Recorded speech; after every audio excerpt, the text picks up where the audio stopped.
got your back to be a friend or a family member, just sit back, watch, listen, and actually absorb your surroundings if they think that you're not paying attention to them. So guaranteed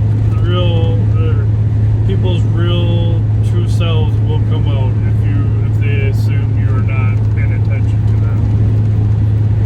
So just keep that in mind when you're around people that you think are your friends, family members, co-workers, neighbors, whoever.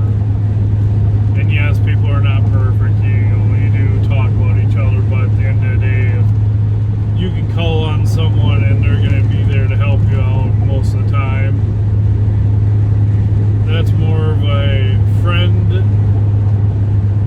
than anyone that you're going to have a family member that's going to disown you or only be nice to you to get benefits out of the situation that you're in. So other than that, enjoy the nice weather if you have it,